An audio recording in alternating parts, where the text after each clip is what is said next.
Alors, bienvenue aux techniques de communication efficaces pour les conseillers en sécurité financière. Dans cette vidéo, on fournit des conseils et des stratégies pour communiquer efficacement la valeur de l'assurance vie à vos clients, y compris surmonter des objections fréquentes et conclure plus de ventes au bout de la ligne.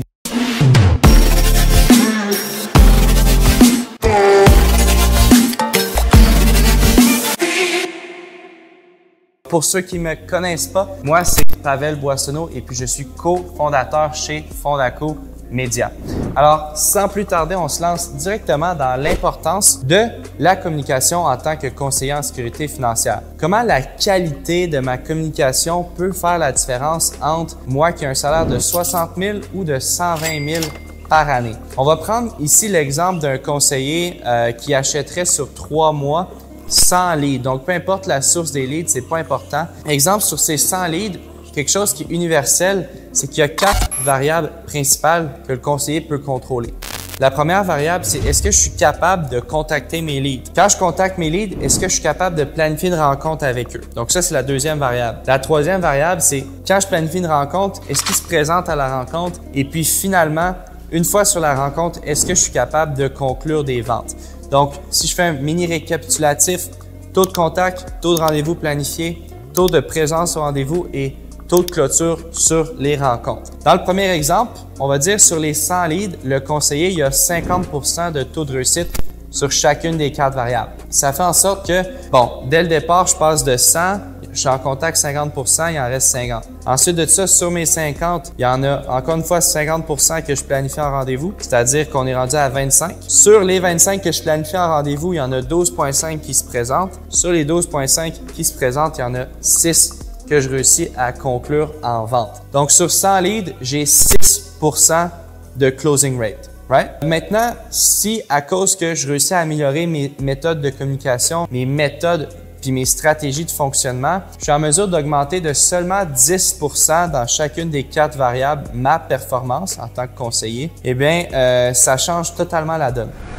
Je vous explique. Si on regarde, on part encore une fois avec 100 leads, mais au lieu de 50%, j'ai 60% dans chacune des 4 variables. Donc, je commence avec 60 leads contactés. Il y en a 60% de ceux que je contacte que je réussis à planifier un rendez-vous. Donc, on est rendu à 36 rendez-vous planifiés. Sur les 36 rendez-vous planifiés, il y en a 21 qui vont se présenter et sur les 21, il y en a 13 qui vont réussir à convertir en vente. C'est-à-dire que mon taux de closing est passé de 6% à 13% juste parce que j'ai été en mesure d'augmenter de 10% ma performance dans chacune des 4 variables.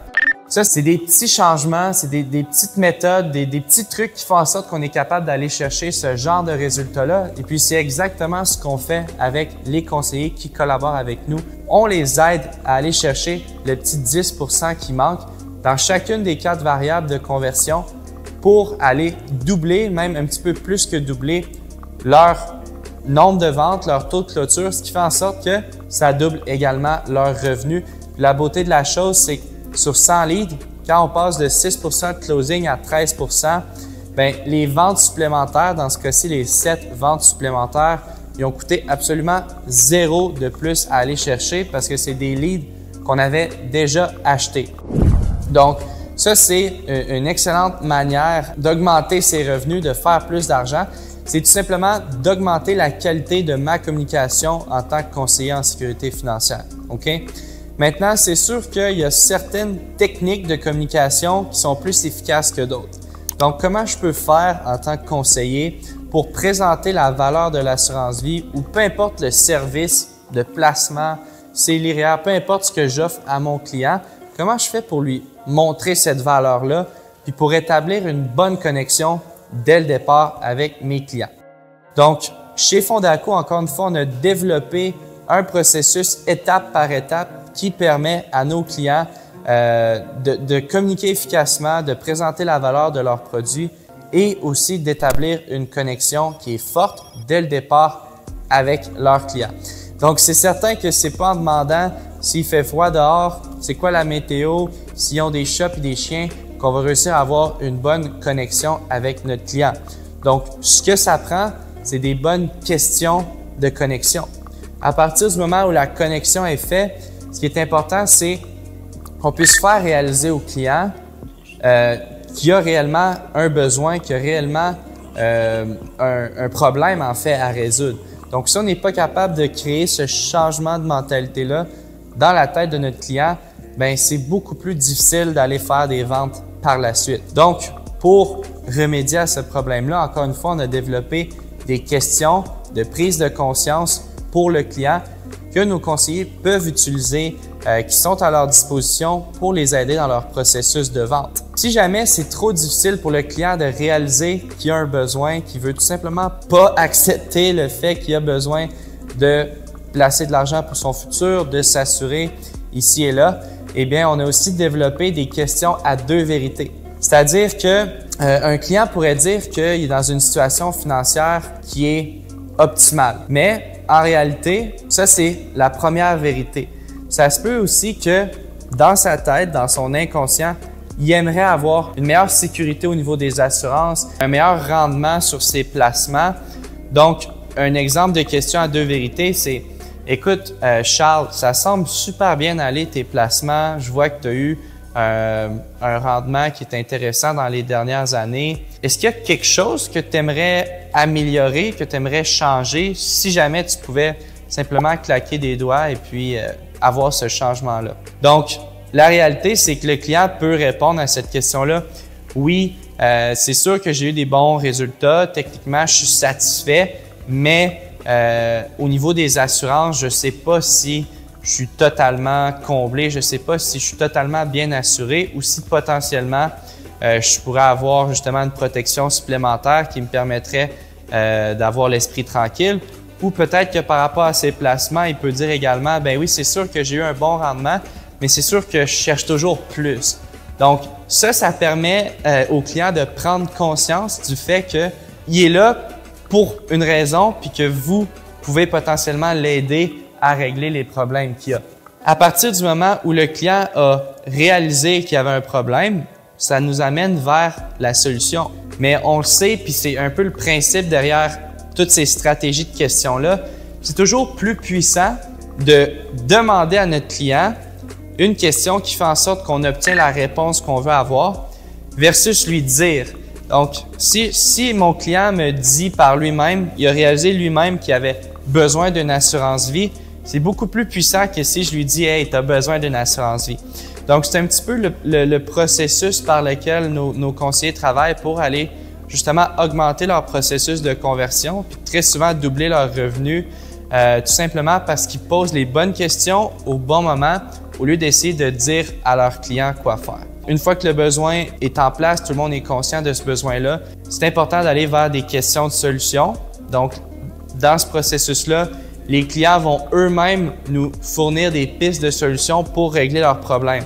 Donc, ça devient super intéressant. Puis on peut même pousser un peu plus sur la douleur avec certaines questions de conséquences. Exemple, écoute, je sais que tu viens de me dire qu'une solution potentielle pour toi, ce serait justement de trouver un autre placement qui donnerait un meilleur rendement. Mais qu'est-ce qui arrive si tu réussis pas à trouver une solution puis tu gardes le même placement qui te donne un mauvais rendement? Ou qu'est-ce qui arrive si tu réussis pas à t'assurer puis que la semaine prochaine, il y a quelqu'un dans ta famille ou toi-même, il t'arrive quelque chose? Qu'est-ce qui va se passer à ce moment-là? Donc ça c'est vraiment puissant parce que ça vient créer plus de douleur au niveau du client.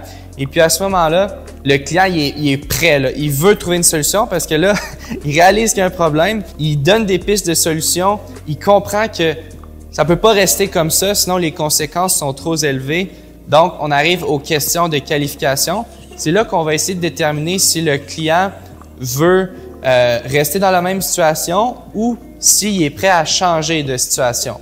Donc, les questions de qualification vont nous permettre d'identifier si justement c'est un client qui désire changer sa situation ou qui désire rester dans la même situation. Normalement, à cause des étapes précédentes, le client il est dans un bon cadre pour dire que oui, effectivement, il veut changer sa situation. Donc, encore une fois, c'est lui qui va nous le dire. Puis ça va nous permettre d'arriver aux questions de transition où on va passer justement de la préqualification à notre pitch. Donc, les questions de transition sont super intéressantes. Ça peut ressembler, par exemple, à « Écoute, Samuel, selon ce que tu m'as dit jusqu'à maintenant, je pense qu'il y aurait potentiellement certains de mes produits qui pourraient t'aider à trouver des solutions aux problèmes que tu as actuellement ou aux besoins que tu as actuellement. Est-ce que tu aimerais ça qu'on regarde ensemble à quoi ces produits-là pourraient ressembler? Donc là, le client, évidemment, va dire oui. Donc encore une fois, au lieu de dire « Écoute, je vais te montrer ce que j'ai pour toi, je sais que ça va être intéressant pour toi », puis assumer que le client va être intéressé, c'est en fait le client qui nous dit tout au long du processus que oui, il veut passer à la prochaine étape, oui, il est intéressé, oui, il veut plus. Donc, il n'y a aucune friction pour la vente, ce qui est super intéressant. Et puis, à partir du moment où on a fait notre pitch, il y a les questions d'engagement, les questions de commitment qui sont super importantes et super puissantes. Donc, des méthodes de communication comme ça nous permet bien évidemment de grandement augmenter nos résultats en termes de vente, ce qui peut être super intéressant selon la situation de chaque conseiller. Finalement, la dernière chose que j'aimerais ajouter par rapport à ça, c'est la méthode caméléon qu'on enseigne également aux conseillers qui travaillent avec nous. C'est-à-dire que je ne vais pas adapter puis je ne vais pas poser les mêmes questions, exemple, à un client qui a 24 ans, qui est travailleur de la construction, qui aime ça aller vite, que tout se fasse rapidement, versus peut-être un ingénieur de 58 ans qui me pose des questions par rapport à sa planification de retraite, puis qui est hyper analytique. Donc, il y a un grand spectrum de clients. Puis, c'est important de pouvoir être un caméléon et s'ajuster aux besoins de chaque client, ce qui va permettre justement d'éviter plusieurs objections. Mais en parlant d'objections, une des meilleures manières de surmonter les objections les plus fréquentes, c'est pas juste de trouver une phrase qui va nous permettre de résoudre toutes les objections. L'objectif, c'est plutôt de trouver des manières de faire en sorte de poursuivre la conversation dans la direction souhaitée. Donc, peut-être nous permettre de passer de l'étape des questions à deux vérités à l'étape des questions de solution. Souvent, les conseillers pensent que pour résoudre une objection, c'est un petit peu comme un jeu d'échecs. Hein? La personne nous dit quelque chose, il faut immédiatement riposter avec la bonne réponse pour pouvoir continuer. Mais ça, c'est hyper stressant, autant pour le client que pour vous. Donc, l'objectif, c'est plutôt de rester calme et puis d'avoir des réponses qui font en sorte qu'on peut diriger le client vers la direction souhaitée pour ultimement pouvoir l'aider à se protéger, pouvoir l'aider à sécuriser son avenir financier. C'est le meilleur conseil personnellement que je peux donner. Donc, préparez des réponses efficaces qui vous permettent de poursuivre la conversation dans la direction souhaitée. En conclusion, eh bien, c'est important en tant que conseiller de pouvoir avoir une communication efficace qui vous permet d'être naturel, qui vous permet de rendre vos clients à l'aise, de bien connecter avec eux et qui ne sentent pas de pression à travailler avec vous. Si jamais vous avez trouvé de la valeur dans cette vidéo-là, eh bien, je vous invite à laisser un commentaire, poser des questions dans les commentaires. Ça va me faire plaisir de vous répondre et ultimement de vous aider. Donc, on fait toujours toutes ces vidéos-là 100% gratuits pour les conseillers. La seule chose qu'on demande en fait, c'est que vous puissiez nous aider à transmettre le message et aider plus de conseillers à faire plus d'argent, nourrir leur famille, fournir une meilleure expérience à leurs clients ou même leur équipe. Donc, tout ce qu'on demande, c'est de prendre 10 secondes maintenant pour partager cette vidéo-là à quelqu'un qui aurait besoin de la voir. Et puis nous,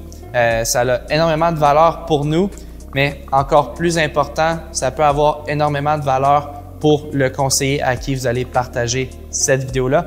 Donc, sans plus tarder, je vous souhaite une excellente journée et puis on se dit à bientôt.